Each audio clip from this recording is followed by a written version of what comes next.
بسم اللہ الرحمن الرحیم۔ حضرت جابر بن عبداللہ رضی اللہ تعالی عنہ صحابی رسول صلی اللہ علیہ وسلم ہیں۔ ہجرت سے 15 سال پہلے مدینہ منورہ میں پیدا ہوئے، اس لیے آپ رضی اللہ تعالی عنہ کو انصار صحابہ میں شمار کیا جاتا ہے۔ آپ رضی اللہ تعالی عنہ کا قبیلہ خزرج سے تعلق تھا اور کم عمری میں اسلام لے آیا اور آقائے دو جہاں نبی اکرم صلی اللہ علیہ وسلم کے ساتھ بہت سے غزوات میں شریک ہوئے۔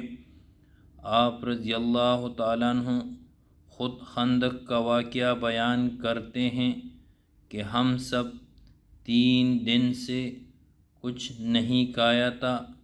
مختصراً یہ کہ میں رسول اللہ صلی اللہ علیہ وسلم سے اجازت لے کر گھر آیا تو گھر میں ایک بکری کا بچہ اور تھوڑا سا جو کا آٹا تھا۔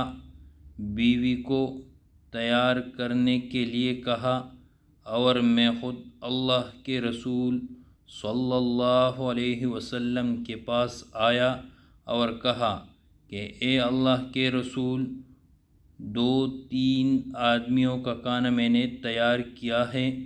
تو حضور صلی اللہ علیہ وسلم نے سب صحابہ کو کہا کہ آؤ، آج جابر بن عبداللہ نے سب کو دعوت دی ہے۔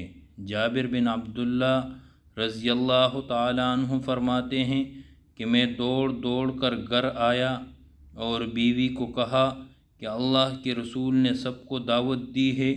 بیوی بھی ایمان والی تھی۔ کہا کہ آپ نے تو دعوت نہیں دی بلکہ اللہ کے رسول نے دعوت دی ہے، تو پھر غم کس بات کی ہے؟ جابر بن عبداللہ رضی اللہ تعالی عنہ فرماتے ہیں کہ اس دن سب نے کھانا کھا لیا اور پھر بھی کھانا بچ گیا۔ حضرت جابر بن عبداللہ رضی اللہ تعالی عنہ کا والد جنگ احد میں شہید ہو گئے تھے۔ حضرت جابر بن عبداللہ رضی اللہ تعالی عنہ ایک قول کے مطابق 7 بہنوں کا اکلوتا بھائی تھا۔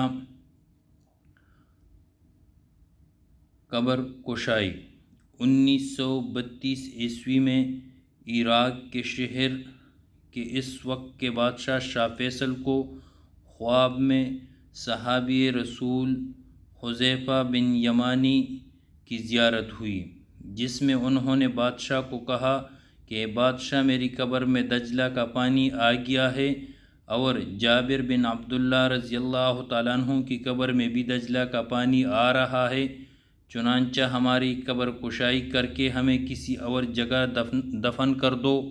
اس کے بعد ان دونوں اصحاب رسول صلی اللہ علیہ وسلم کی قبریں سینکڑوں لوگوں کی موجودگی میں کھولی گئی، جن میں مفتی اعظم فلسطین مصر کے شاہ فاروق اول اور دیگر افراد شامل تھے۔ ان دونوں صحابہ کرام رضی اللہ عنہما کے اجسام بالکل تر و تازہ تھے، جیسے ابھی دفنائے گئے ہوں۔ ان کی کھلی آنکھوں سے ایسی روشنی خارج ہو رہی تھی کہ دیکھنے والوں کی آنکھیں چکا چوندھ ہو گئی۔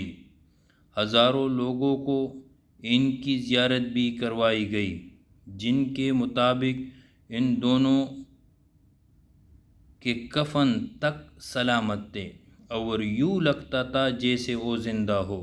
ان دونوں اجسام کو سلمان فارسی رضی اللہ تعالی عنہ کی قبر کے بالکل قریب سلمان پارک نامی جگہ پر دوبارہ دفنا دیا گیا، جو بغداد سے 30 میل کے فاصلے پر ہے۔